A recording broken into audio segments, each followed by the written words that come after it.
ओम शांति। सुनते हैं आज का मुरली मंथन।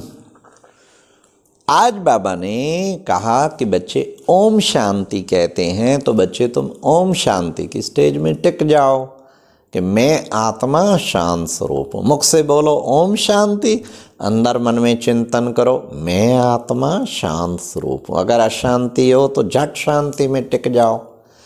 और दूसरा भी कहता ओम शांति अर्थात मैं आत्मा भी शांत स्वरूप हूँ। तीन चीज़ें याद दिलाता, शांति धाम की भी मैं आत्मा शांति धाम की रहने वाली हूँ, शांति के सागर की संतान हूँ। आज बाबा ने राष्ट्रभाषा की और राष्ट्रीयता की भी महिमा की। राष्ट्रभाषा हिंदी। बाबा ने कहा, बाबा कहते बच्चे कहते मन मना भाव, गीता का शब्द है बच्चे, मन मना भाव। अरे बच्चे कोई बाप संस्कृत में नहीं कहता, बाप की तो हिंदी भाषा है। मेजॉरिटी बाबा का सारी सेवा संगम पर हिंदी में चलती। मधुबन से कारोबार भी सारा हिंदी में चलता है। बाबा ने कहा आजकल तो बच्ची कितनी भाषाएं हैं, हर गांव की भी अलग भाषा हो जाती, थोड़ी थोड़ी दूरी पे भाषा बदलती रहती। सतयुग में तुम्हारी एक भाषा होगी।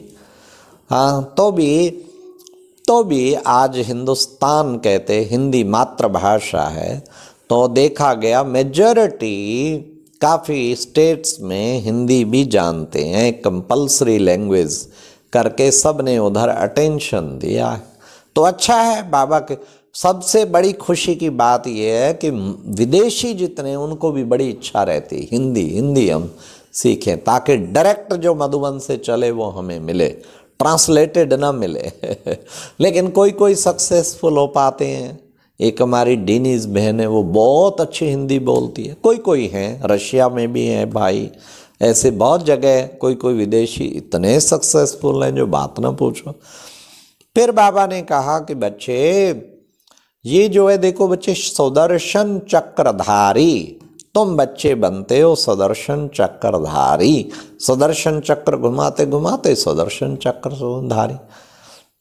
जो बाबा कहते हैं ना 5 स्वरूपों के ड्रिल। अनादि में दिव्य सितारा, आदि में देवता प्यारा, मध्य में भक्तों का सहारा, संगम पर बाबा का दुलारा और अंत में फरिश्ता न्यारा। हो गया 5 स्वरूपों के ड्रिल। और ये है हमारा सुदर्शन चक्र।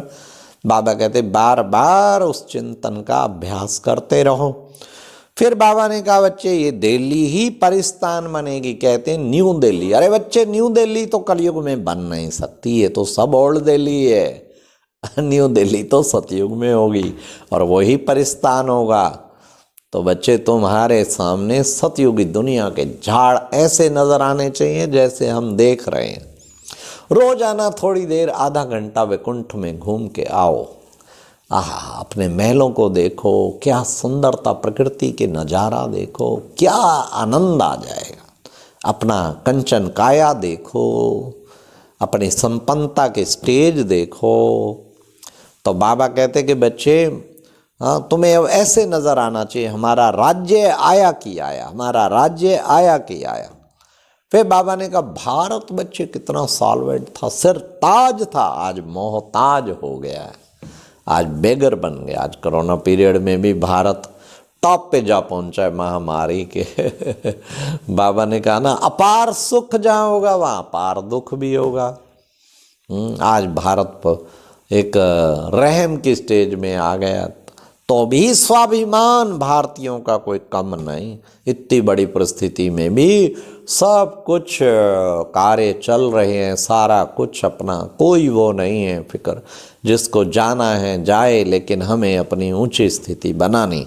तो बाबा कहते कि बच्चे देखो बच्चे भारत की कितनी महिमा थी, भारत सबसे प्राचीन था। अच्छा बच्चे बोर्ड पर लिखा होता है प्रजापिता ब्रह्मा कुमारी ईश्वरीय विश्वविद्यालय। बच्चे देखो सारी प्रजा का पिता वो तो ब्रह्मा बाबा ही होगा, और उसके बच्चे ब्रह्मा कुमार कुमारी। तुमको क्योंकि अडॉप्ट किया, तुम मुखवंशावली ब्राह्मण ठहरे। फिर बाबा ने कहा बाबा आकर तुम बच्चों को इंजेक्शन लगाता है, अविनाशी सर्जन आके तुम्हें इंजेक्शन लगाता है। बाबा ये इंजेक्शन कितना दिन काम करेगा? आजकल इंजेक्शन फेल हो जाते कईयों के। बाबा ने कहा कि बच्चे मेरा इंजेक्शन फेल नहीं होगा, मेरा इंजेक्शन 21 जन्मों तक काम करेगा। जैसे कईयों ने कोरोना का वैक्सीन इंजेक्शन लिया लेकिन फिर भी कोरोना हो गया, फेल हो गया ना कोई कोई जगह, क्योंकि और वेरिएंट आ गए हैं। लेकिन बाबा कहते मेरा इंजेक्शन ये फेल नहीं होगा बच्चे, 21 जन्म तुम राजाओं का राजा जाके बनेंगे। कितना बढ़िया इंजेक्शन, वहाँ तो क्यों लगी रहती, यहाँ क्यों लगनी चाहिए ना कि भाई बाबा मेरे को भी लगाओ पहला इंजेक्शन, और पकड़ पकड़ के औरों को भी लगवाओ इंजेक्शन, ताकि सीधा 21 जन्मों का उद्धार हो जाए, हेल्थ वेल्थ हैप्पीनेस सब कुछ मिल जाएगा। फिर बाबा ने कहा कि बच्चे देखो सुंदरता देखनी हो तो तुम बच्चे अजमेर में जाके देखो। अजमेर में ब्रह्मा का बंदर बना है पुष्कर, और वहाँ पर सोने का दिखाया है पूरा, बड़ा अच्छा। बाबा कहते कितना सोने का वो दिखाई है द्वारिका। अभी तो एक साउथ इंडिया में भी, मुझे जहाँ तक स्मरण है वेल्लूर में, मैं खुद भी 2 बार गया, वहाँ भी सोने का बड़ा शानदार टेम्पल बनाया है। एक महात्मा ने, इतना सोना तो कहीं भी नहीं लगा, गोल्डन टेम्पल अमृतसर में भी नहीं लगा, लेकिन वहाँ पे तो टोटल सोना नीचे से लेके टॉप तक, तो देखते ही रह जाएं। सोने की दुनिया का एक मॉडल तो देखें भाई, ये मॉडल देखो। बाबा कहते कितना देखोगे, वो भी एक टेम्पल है, तुम्हारा तो पूरा सारी दुनिया ही सोने हीरे की होगी, कहाँ से तुम कहाँ जा पहुँचेंगे। तो बाबा ने कहा कि बच्चे ऐसी सुंदरता, सुंदर दुनिया का रोज अपना बुद्धि द्वारा तुम उसका अनुभव कर सकते हो। फिर बाबा ने कहा तुमको मुरली कौन सुनाता है बच्चे, याद रहना चाहिए। देखो शिव बाबा कितना दूर से आते हैं, परम धाम से आते हैं, तुम्हें कितना न रिगार्ड रहना चाहिए। रिगार्ड नहीं रहता कईयों को, मुरली का अटेंशन नहीं रहता। मुरली भी सुने, मंथन भी सुने, औरों को भी सुनाएं, और फिर खुद भी मंथन करें, फिर दिन में बार बार रिवाइज करें, नॉट ओनली रिवाइज फिर रियलाइज भी करें। फिर आप देखो निरंतर योगी बन जाएंगे। जिनको मुरली पर अटेंशन, उनको मुरली धर से भी प्यार, मुरली से प्यार माना मुरली मनोहर से प्यार, उनका निरंतर योग स्वतः ही हो जाएगा।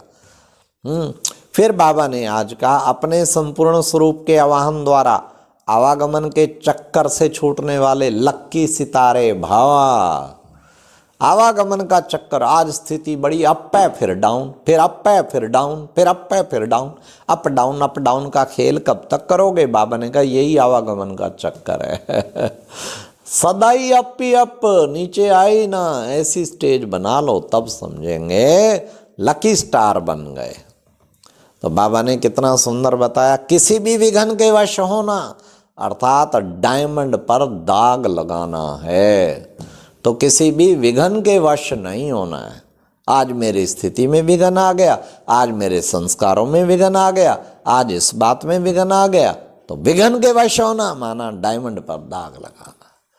ये था आज का मुरली मंथन। ओम शांति।